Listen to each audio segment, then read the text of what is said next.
안녕하십니까. 김민호 회계사무소입니다. 오늘은 금융소득 종합과세 계산 방법에 대해서 설명드리겠습니다. 예제를 보시면은 그로스업 제도에 대한 설명입니다. 예제를 설명드리겠습니다. 거주자 값시에 다음과 같이 2015년 기속 금융소득 자료를 토대로 종합소득 금액을 계산해라 이렇게 되어 있습니다. 첫 번째 보시면은 비영업대금 이익입니다. 비영업대금 이익은 종합소득 금액 계산하는 데 있어서 조건부 종합과세 대상입니다. 따라서 합산해야 합니다. 다음에 두 번째 A법인 내국법인으로부터의 현금 배당금. 내국법인은 법인세가 과세되기 때문에 해당 법인의 소득으로부터 배당금을 받으면은 그로스업 대상이 됩니다. 다음 세 번째 보시면은 비법인 외국법인으로부터 받은 현금 배당금. 외국법인은 우리나라의 법인세를 납부하지 않기 때문에 그로스업 이중과세 조정을 해줄 필요가 없습니다. 다음 네 번째 보시면은 시 내국법인으로부터 받은 무상주. 무상주는 보시면은 어떤 자금 원천이냐면은 시법인이 자기 주식 소각일은 2014년 1월이라고 했습니다. 자기 주식 소각익을 자본에 전입함에 따라 받은 무상주이다.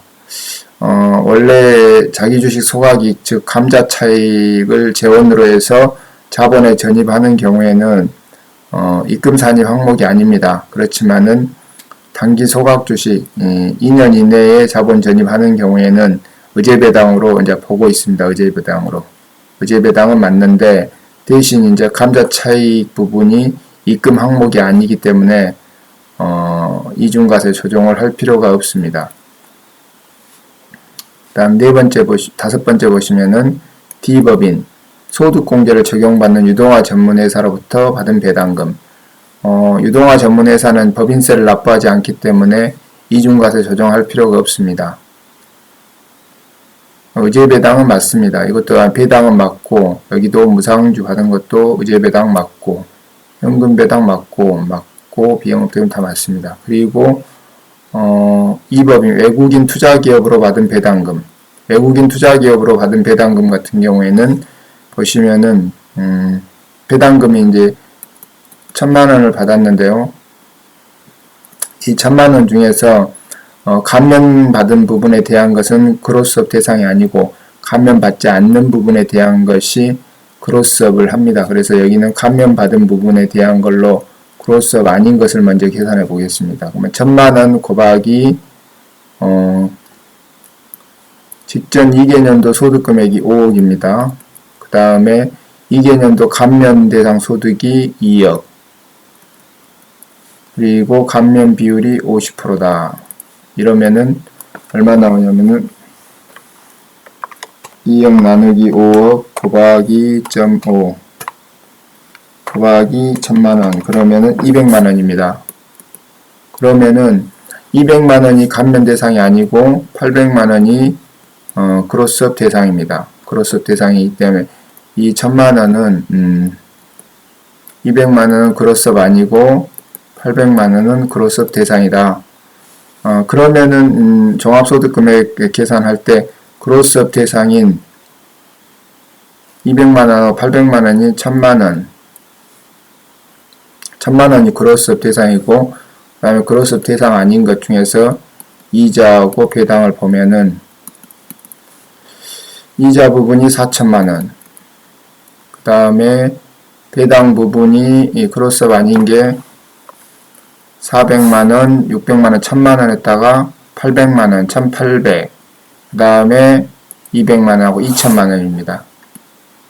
2000만원이다. 그러면은 종합소득 금액 계산은 이자부터 쌓이고 그 다음에 그로스업 대상이 아닌 배당소득 쌓이고 그 위로 이제 그로스업 대상이 쌓이기 때문에 어차피 그로스업 대상이 전부 2천만원을 초과함으로 이 부분에 대해서는 100% 그로스업이 다 되는 겁니다. 따라서 1000만원 곱하기 11% 해주면은 1000만원 곱하기 0.12 하면은 110만원이 나옵니다. 110만원. 그러면 총 소득 금액은 110만원 플러스 1000만원 플러스 6천만원 이렇게 하면은 총 7110만원이 금융소득 종합금액이 되겠습니다. 다음은 종합과세되는 금융소득금액 계산 문제입니다. 이 보시면은 갑씨와 갑씨의 배우자의 금융소득 자료가 다음과 같다. 이 경우 갑씨의 2015년도 종합소득금액을 계산해라 이렇게 되어 있습니다. 원천징수는 적법하게 이루어졌다. 여기 보시면 종합소득금액을 계산해라고 되어 있습니다. 이런 경우에 보시면은 국외 예금이자 비영업대금, 그 다음 집합투자기구로부터 이 펀드죠. 그 다음에 비상장법인인 비사로부터의 배당, 정기예금, 출자공동사자 배당 이렇게 있는 경우에는 서식을 먼저 그려가지고 하는 게 누락되지 않기 때문에 문제를 푸실 때는 꼭 그 서식을 그려서 했으면 좋겠습니다. 종, 조, 개, 출 이렇게 만듭니다. 그리고 여기가 이자, 배당, 그 다음에 여기가 개 이런 식으로 만들어 가지고 종은 종합이고 종합과세, 그 다음에 조건부, 개, 그 다음에 출자공동사업자 배당 이런 형식입니다. 첫 번째 동그라미 1번 보시면은 갑씨의 국외예금이자 국내에서 원천징수 되지 않았다 했습니다. 국외예금이자고 국내에서 원천징수가 되지 않았다면은 무조건 종합과세죠. 무조건 종합과세. 900만원은 이자소득은 무조건 종합과세를 한다. 이렇게 돼 있고 동그라미 2번 보시면 갑씨의 비영업대금의 이익. 비영업대금의 이익은 조건부 종합과세죠. 조건부 과세인 이자소득입니다. 근데 보시면은 별표시 1번 보면은 약정에 의한 지급일이 2015년도고 그 다음에 실제 받은 날은 2016년도입니다. 비영업대금의 이익의 수입 기속 시기는 약정이라고 실제 받은 날하고 둘 중에 빠른 날을 하도록 되어 있습니다. 따라서 2015년도가 기속 시기이기 때문에 2015년도 종합소득금액 계산에 포함시켜야 합니다. 그러면 비영업대금 200만원은 조건부 과세 200만원 여기에 기재를 하면 됩니다. 그리고 나중에 금융소득 그 금액에 대한 산출세액을 계산할 때 비영업대금은 25%로 원천징수가 되었기 때문에 일반 예금 14%하고 별도 관리를 해줘야 됩니다. 따라서 조건부 과세 200만 뒤에 B 이렇게 기재를 해줍니다. 이 B 표시는 비영업대금의 이익이라는 그런 의미입니다.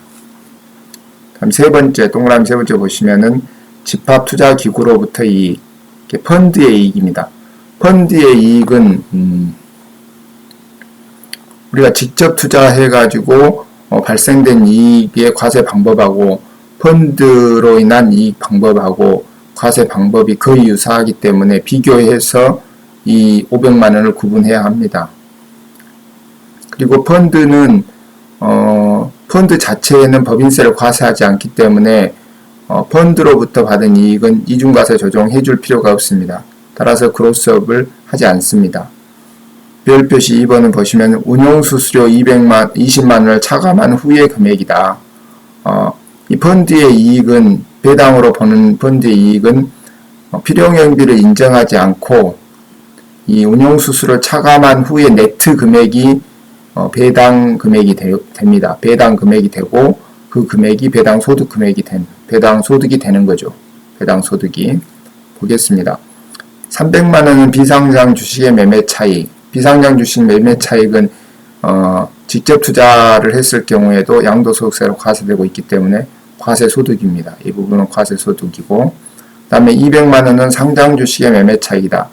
직접 투자하는 경우에 상장 주식의 매매 차익은 과세하지 않기 때문에 이 부분은 과세하지 않습니다.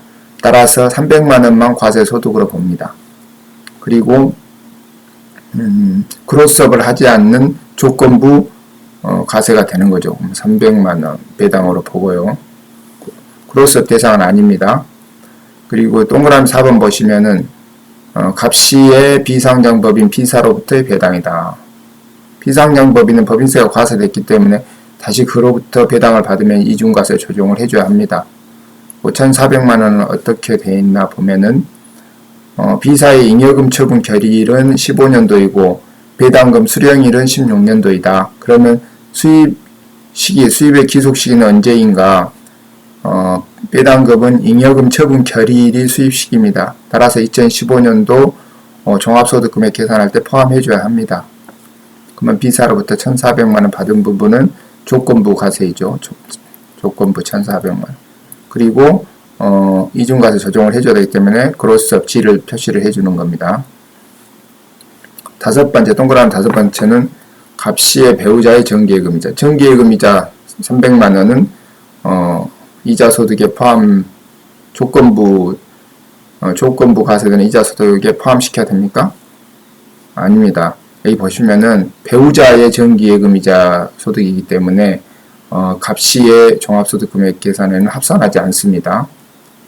그 다음에 동그라미 6번 보시면은 갑시가 출자공동사업자로부터 받은 배당이다. 출자공동사업자 배당 1,500만원인데요. 이것은 공동사업장의 15년 실적에 대한 배당으로서 배당금 수령일은 16년도 3월이다. 배당금 결의일은 2016년 3월 15일이다. 이렇게 나왔다. 배당금 결의일이 2016년 3월이다. 그래도 이 수입배당금, 출자공동사업자의 수입배당금은 소득세에 계산할 때는 사업소득과 동일한 방식으로 인식하고 계산해야 되기 때문에 해당 사업연도가 기속시기입니다. 사업소득하고 동일하게. 따라서 출자공동사업자의 배당은 1,500만원이고 사업소득하고 같은 방식으로 계산을 한다고 그랬습니다. 그로스업 대상은 아닙니다. 여기 보시면은 이자소득이 1,100만원, 그 다음에 배당소득은 1,700만원, 그리고 종합과세 900만원, 조건부가 1,700에다가 200이면은 1,900. 그러면은 조건부하고 종합하고 보면 2,800이 되는 거죠. 2,800인데 여기서 이제 그로스업 대상이 이제 1,400이 있습니다. 그로스업을 해줘야 되는데 그로스업 되는 것은 2천만원 초과분에 대한 금융소득을 대상으로 하기 때문에 이 2천만원 초과되는 800만원하고 그로스업 대상인 1,400만원하고 둘 중에 적은 금액을 그로스업 해주면 됩니다. 따라서 800만원이 더 적죠. 800만원에 대한 그로스업률 11%를 해주면은 결국은 88만원?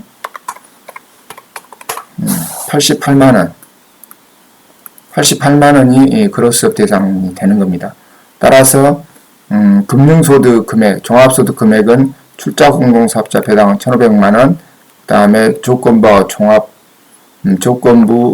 과세 소득하고 종합과세 소득하고 합친 2,800만원, 그로스 대상 금액 88만원, 이 세 개를 다 합친 2,800 플러스 88만원 플러스 1,500 해서 4,388만원이 종합과세 되는 종합소득금액입니다. 종합소득금액입니다. 오늘은 금융소득 종합과세에 대한 예시를 풀어봤습니다. 감사합니다.